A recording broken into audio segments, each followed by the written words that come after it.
I understand, though, that you, on top of all of that this summer, that you had also not just a jury duty request, but a little bit of a deal that went with being asked to be a jury member that involved being an autism mom. So fill us in. Tell us what happened. Well, I was just saying this to Shannon earlier. I had been asked to come to jury duty 2 or 3 times, and I couldn't because I was helping Wills, and it was a time when I had to take him to therapy and pick him up, and then it seemed like, oh, I got a jury duty notice, and I thought I'll be able to do it. And then we found out that Wills was doing a special program for the summer for the Spectrum program, and that I needed to be there, and I needed to be there at noon to help him through a therapy program, and then pick him up at 2:30. So then I needed to move that jury duty back.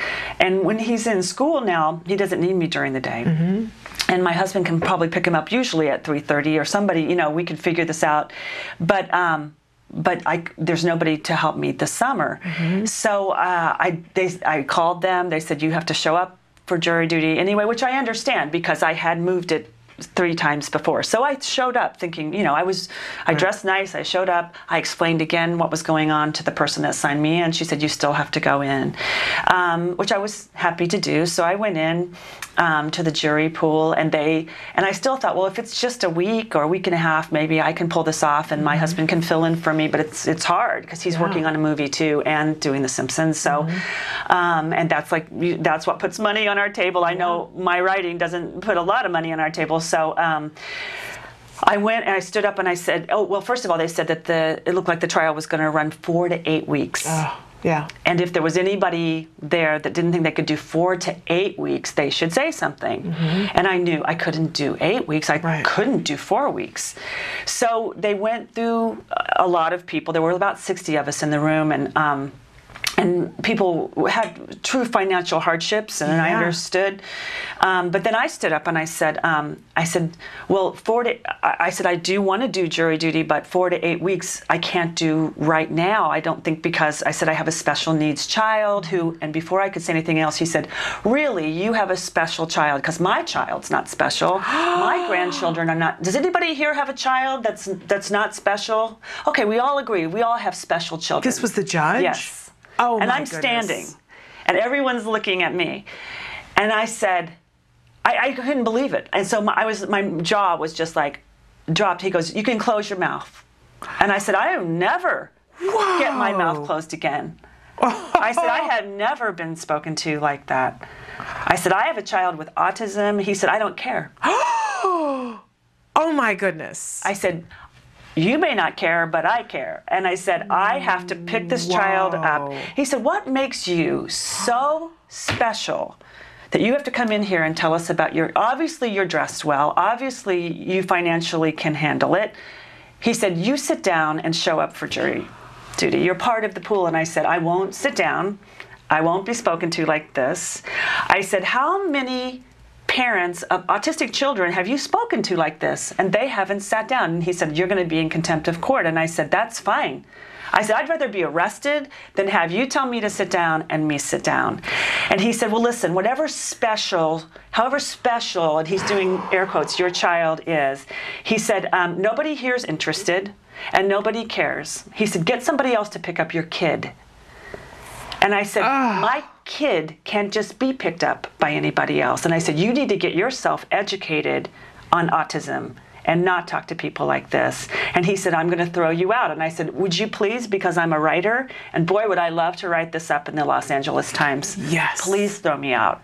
He said, just sit down, you're out. He goes, I don't even want to see you again. And I said, I want to see you again. I said, I'm going to make a formal complaint.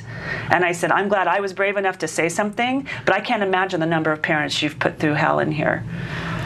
Oh, Monica, I'm so proud of you. It was horrible, though, but I was crying, which made me so mad. I was brave in some ways, but I was crying the whole time because I was so mad. I wasn't crying because I was sad. I was furious. And I can't remember, like, because I'm all keyed up right now, it was actually more ugly than that. Like, he went into sort of how old my son was, and he's like, oh, really? You have to go home for a 16-year-old child, and all these air quotes. And so when I got out of out of there, the other jurors were like, "Oh my gosh, he's such a jerk. I can't believe it." And they were like, "Oh my gosh." And I was crying. So I called my husband and he said, "Did you get arrested by any chance?" And I said, "Actually, I didn't." Right. So I called my friend, who is a great friend of mine, Judge Wapner's son, Fred. Wonderful. And Fred has a son with a disability, and everybody knows Fred and knows his son, Michael. And Michael's a really good friend of Wills's. And I was still sobbing, and I was out on the steps, and I said, "Fred, this just happened to me, and this is the judge's name, and what can I do right now?" Right. So he gave me the name of the supervisor, and I went right over there, and I put in a formal complaint, and I hope that I get to see this judge again, and that we go up against each other, because he can't be bullying other families like this. I have to say, I'm stunned. It was horrible. I'm absolutely stunned. And I'm so proud of you, because I'm somebody who, I can say anything to anybody, but sometimes it takes me time. Like if somebody says something to me in the minute, sometimes I'm just paralyzed. That's not usually me. And it takes me a while in a way, to wind that's up. bad. I mean, sometimes I've been very bad in the moment because, I come up with some quip that's not kind but when I see that something's unfair, it's the worst possible position that I can be in. I'm at my sort of quickest when I feel like this is unfair. And I even said to the judge in front of everybody in the courtroom, "My son is high functioning and you're lucky that you're not dealing with me, and my son is low functioning and can't be without me." And he just didn't care, and I couldn't believe it. And he kept saying he "I don't didn't care. None of us care." See, that is stunning to me, because I think a lot of times people don't care, but they aren't so brazen to say, "I don't care." Right. And I said, if your children and your grandchildren are as special as my child, I'd like to see them. I'd like to see them go to school. I'd like to see them ride a bicycle. I'd like to see them try to speak in front of other people. I'd like to see them order in a restaurant. And he stopped me, but I was going down the line of like, really, they're so special? Can they do this, and this? And did they have to fight to learn how to do that? Right. Oh, man, Monica. I was And furious. A judge. Yeah. A really Shocking. well-known judge, except that what I did call Fred Wapner, and I can talk about Fred because he's my dear friend, he was not surprised when I told him this judge's name, but he was really mad because he's got a disabled son, and it's we have to change these laws. We have to change these people who think this way, and I feel fortunate that I'm able to stand up for myself, but there's all kinds of reasons I can. I know Wills is doing well. I have to say, I'm an author, so I'm used to speaking in front of people, but it's for some people, it's just impossible when you're bullied like that. Yeah. I don't think I would have been able to come back in the moment. It was awful. I would have gone and sat down and then 5 minutes later stood up and said, "Excuse me, I want to revisit this." But it would have taken me that long, Monica. And the fact that you did it right in the moment, kudos to you. Well, I was crying and I was snotting all over the place, so I just couldn't be. There was no dignity in terms of how I looked. And I will say, there were people on the jury also that didn't want to talk to me.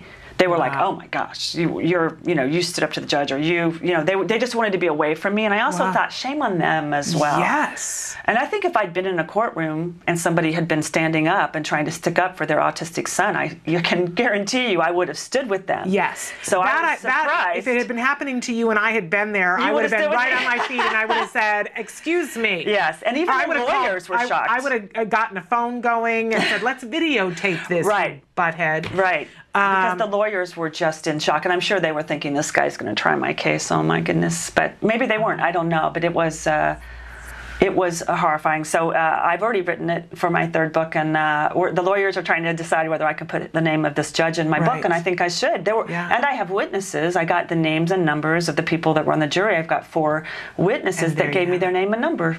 To corroborate. Yeah, so that when I reported it, I could say, talk to these people, because sometimes we don't remember things correctly, or I don't want to make sure I don't exaggerate it or under-exaggerate it or whatever. Well, and not only that, when it's a he said, she said, they always say, well, it's he said, she said. Right. So you have to have corroborating. Oh, I am so sorry that happened to you. But that was worse than the surgery. That you didn't end up having to serve. No. And now are you excused for 2 years, or will you have to come back? Well, we were talking about you saying that sometimes you have a panic, or you used to, I guess. I don't know whether I'm still considered that I have a panic. And I haven't had a panic attack in a long time, but yeah, I had a panic disorder. Well, I live with a lot of anxiety, and I exercise, and I try to get some of the. I don't just exercise; I do take medication for the OCD and the anxiety, and it has helped. But when I talked to my therapist about this, I sort of went in. I said, "You can't believe what just happened to me," and I told her what happened, and she said, "Well, what were you doing serving on jury duty? You have a legitimate panic disorder." I was like, but I'm not going to use that to get off of jury duty because. Yeah. I do get panicked and I am anxious, but I do want to do jury duty. Yeah. I just can't do it at the expense of Will's. Right. So as soon as I can do it and he's out, I think I know that I'll be fine. Yeah. But that was an experience I'll never forget that. And when I speak, I talk about it. I'm going to start really talking about it. So I want to give people permission to stand up and say, this isn't okay. Yeah. You can't bully me this way. No. Right.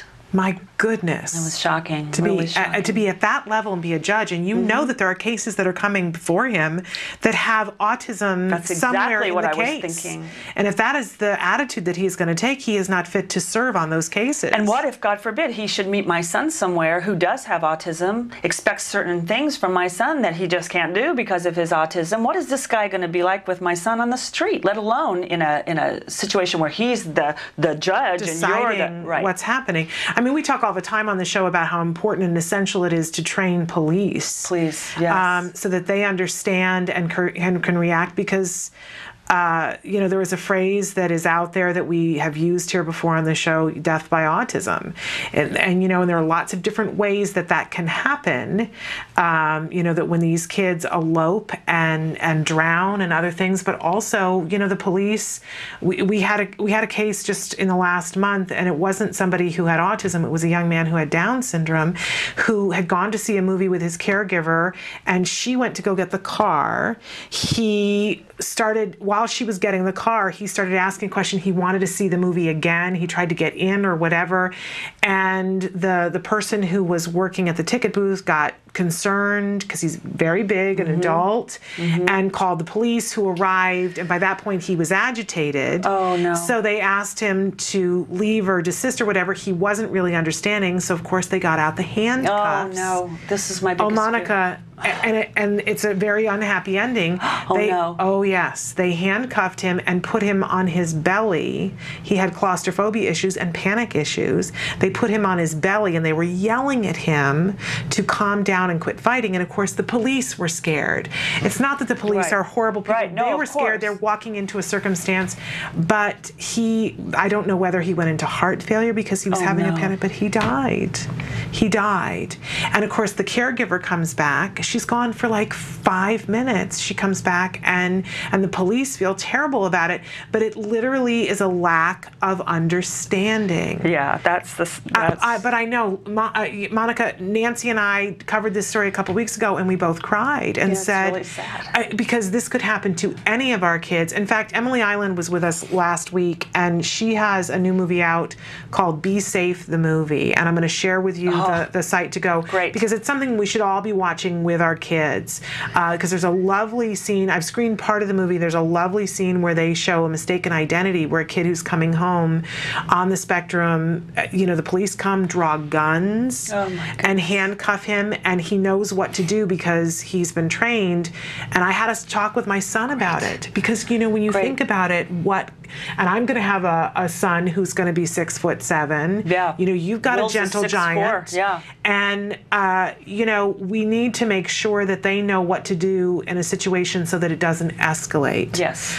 So I've already started having the conversation. I haven't been able to screen the movie with Jem yet, but I'll make sure you're hooked up with it. And it's something that we all need to be sharing with our children. And if you want more information about it, you can go to the Facebook page, Be Safe, the movie, or you can go to Emily Island's website. It's Island, I-L-A-N-D. But just devastating to hear that a judge at that level is that unaware and willing to say, and I don't care. Right. I think that's... And we all have special kids. It's like, wow. Yeah. It's not, and what are you supposed to say to that? Because it's like, I know that all children are special. I shouldn't, and then I think, should I have not used special needs? It's like, I'm not going to, edit myself Right. Because you want to humiliate me. Well, and then when you further clarified and said my child has autism. And I was being very calm because I thought to myself, you know what, this is a good place. I'm going to educate this person. I'm going to be kind. Unbelievable. Yeah, and then, when you talk about, I guess you guys probably, I don't know how much time we have, but the whole Trayvon Martin verdict coming down on the Zimmerman trial too, and, this whole thing about children being safe, like just children being safe, and certainly young black men, women, mostly young black teenagers, being safe in our streets. I can't believe that we are still talking about this now, but we have to talk about this, and along with the autism kids or any person, girl or boy with disabilities. My son is very articulate, and he'll tell you straight up that he's an excellent swimmer, and he'll tell you with such confidence, I believe he's an excellent swimmer. He can't swim very well. And he's had lessons every summer of his life. And he can keep himself up in our pool and everything, but he couldn't swim in a lake and get across a lake if he needed to. But he would tell you that he could. And you would believe him because, and he's not lying, he feels that he's a very excellent swimmer. Part of his autism. So if a policeman or somebody asked him a very specific thing. We were on the train. Do I have time to say? You can. Okay. We have as much time as you want. Oh, thanks. We were on a train going down to see the space shuttle. And I don't know if we talked about this already. If we did, you can stop me at another show. It was Will's and his really good friend, Addie, and his dad and I. So we always take the subway when we go downtown. And we took the subway. We went to see the Space Shuttle Endeavour, which was great at the Science Center. We loved it, too. We went to see it. We loved it. Oh, it was amazing. Yeah. And Will's was, of course, thrilled. But on the way back, I was sitting here. Will's was across from me, facing me, the two chairs on the subway that face each other, and his dad was sitting by Will's, and Addie was sitting by me. And Will's kept looking at me, and I said, "Are you okay?" And he said, "Yes." And I looked around the train. There was a gentleman sitting here, a girl sitting here, and the train was packed. And I was talking to Addie, but I kept looking at Will's. He didn't look right. So I went over. I said, "Is there anything going on? Is there anything I can do?" "I'm absolutely fine. I'm good," and he seemed good. Like, he seemed absolutely genuine. I said, "Okay." So I sat back down, and as it turned out, so we get up to get off the train, and Will said, "I'm not getting off the train." I said, "You're not getting off the train?" And he said, "We're not getting off here."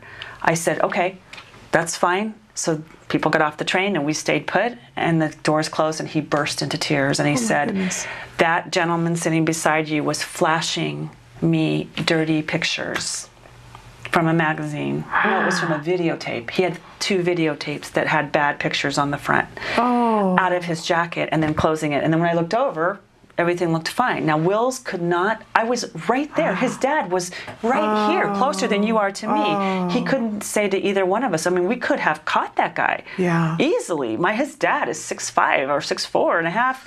We could have gotten that guy, and he could have been arrested on the spot. So I said to Will's, "Let's find somebody to tell. Let's take care of this." And we went and found one of the transit police, and we had Will's describe the man. I described the man. We described his jacket, what was going on. He said to Will's that we will do everything we can to stop this man from doing this to anybody else. And so then Will's asked me to call the police department, which I did, and I reported it again, and tried to give Will some power back. And then Will's never seen anything like what was on the front of these videotapes, and he said he couldn't forget it. He couldn't get it out of his mind. And bless his heart. But again, Will's is 6'4". He's 16, and he couldn't do anything to help himself with his dad sitting right here. So, and that may be not just somebody with autism. I mean, I remember being very scared and embarrassed by things like that when I was little, or if something, God forbid, would happen. I remember I got mooned in 8th grade by somebody, and I felt so ashamed. And people will laugh if they know me, because then in high school I mooned somebody and got in trouble. I got suspended for one afternoon for Mr. Turner. But anyway, so I returned the favor. But I think this thing that keeping our kids safe on the streets and keeping people safe, all of our kids. It is interesting. When I was talking to somebody last night on the phone, and we were talking about the verdict, and they were asking me, you know, what my take on it was, and we were both sharing about what our Facebook pages had been filled with, and I said, well, you know that probably a good 85-90% of my Facebook is autism parents and people on the autism spectrum, and I said, so I really feel like there was a lot of stuff that was skewed towards that, and they said I'd really be interested to hear what the autism community, and I said there was a lot of sorrow from a lot of parents saying, you know, had this man met my child on the street, you know, absolutely, what would have happened, and you know, my child would, you know, would have certainly been identified by him as acting weird, fighting back, you know, and you know, so it is a level of fear and a level of sadness. I can't imagine what that family is going through, and I do think that in some way the fact that we're saying that this wasn't punishable, you know, it does open so many other doors that I'm frightened yes, for my child, and I'm frightened for our society. It does bring up questions of when will our kids be safe, and how do we keep them safe? And I know I'm a very much I identify myself as a helicopter parent, and there are a lot of parents who go, roll their eyes and point and laugh at the things that I do, and the level of paranoia that I have about my child.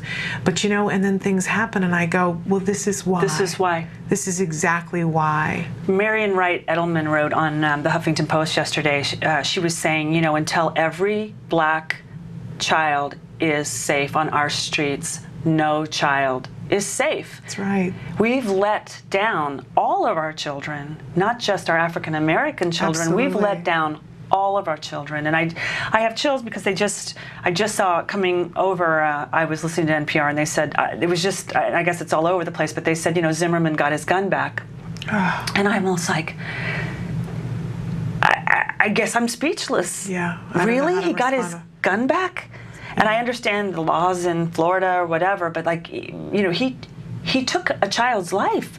He got his gun back. Yeah. Where do we live?